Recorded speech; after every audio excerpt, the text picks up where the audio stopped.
Welcome, everyone. I'm the Undertaker's daughter, and I'd like to tell you a story. It is January the 17th, 1979, 3 days before the official inauguration of Tennessee's newly elected governor, Lamar Alexander. But on this evening, Alexander finds himself in the chambers of the Tennessee Supreme Court, his hand on a Bible held by his wife as he takes the oath of office. A few days before, the FBI had gone to U.S. Attorney Hal Hardin, Lieutenant Governor John Wilder, and Speaker of the House Ned McWhorter with information indicating that the state's reputation was in jeopardy. They began to look for a means to mitigate the damage and determined that the only way to do that was to terminate the governor's term in office as quickly as possible. Thus ended the political career of Ray Blanton. It started out as a very promising career. He was elected to the Tennessee House of Representatives in 1964, and in 1966, he ran for the U.S. House of Representatives, actually defeating 12-term incumbent Tom Murray for the Democratic nomination, and easily won his seat. He was reelected twice more. Now, he didn't spend a lot of time in Washington while he was in Congress. He did spend a lot of time in his district office where he met with his constituents, he spoke to students, but he also campaigned for funding for his district and for the state of Tennessee, particularly for the very first Head Start program that was ever in the state. In 1970, the census, based upon a population decline in the state, eliminated one of Tennessee's districts. They merged the district that Ray represented with that of Ed Jones, another popular Democrat. Rather than go head-to-head in an electoral battle with Jones, Blanton decided he'd run for governor. And he did, easily defeating Lamar Alexander by 121,000 plus vote. From all appearances, Blanton's term as governor was going to be one that was successful. He revised the state's franchise and excise tax laws. He revamped the Hall income tax so that it benefited the older citizens of the state. He actually improved the state's retirement program and elevated the Office of Tourism to a cabinet-level position, the first state in the United States to do that. But there were darker days on the horizon for Blanton and his staff.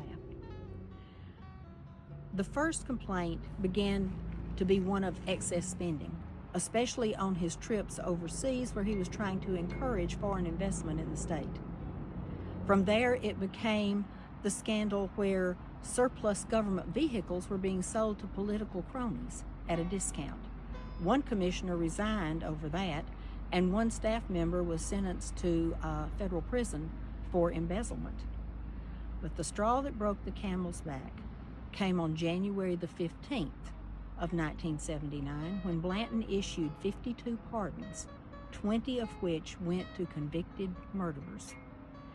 Blanton said it was to decrease the jail population per court orders, but the FBI and leaders of both parties believed it was payment for political favors and donations. When Hal Hardin went to the FBI and told them that he believed other pardons were going to take place, they determined that something had to be done to stop him. That was when McWhorter, Hardin, and Wilder turned to the Tennessee Constitution trying to formulate a plan. Now, the wording in the Constitution was so vague that they realized they could move the installation of the governor up, and that's exactly what they did. They called Blanton just before the ceremony took place and told him his term as governor was over. John Wilder called it impeachment, Tennessee style. Blanton was never tried under the pardon scandal, but he was tried for mail fraud, extortion, and selling of liquor license. He spent 22 months in federal prison, and once he was released, his political career was basically over. He did try one more run for office when Ed Jones retired, and he failed miserably. The rest of his life, he tried unsuccessfully to clear his name and worked as a car salesman in Jackson, Tennessee, and in Henderson, Tennessee. Ray Blanton died on November the 22nd, 1996, while waiting for a liver transplant, and was buried in Shiloh Methodist Church Cemetery, not to be confused with the Shiloh National Cemetery, both of which are located within the boundaries of the national park. When he realized that death was imminent, he called the local funeral director, Bob Shackelford, who happens to be my father, the Undertaker, and asked could we store a casket for him that he had had custom made. My dad agreed, and when Ray showed up with his casket, he had his dog Pat with him. It was a beautiful German Shepherd, and as we all stood in the garage visiting, he looked down at Pat and said, "Pat, what would you rather be than a Republican?" And Pat rolled over and played dead.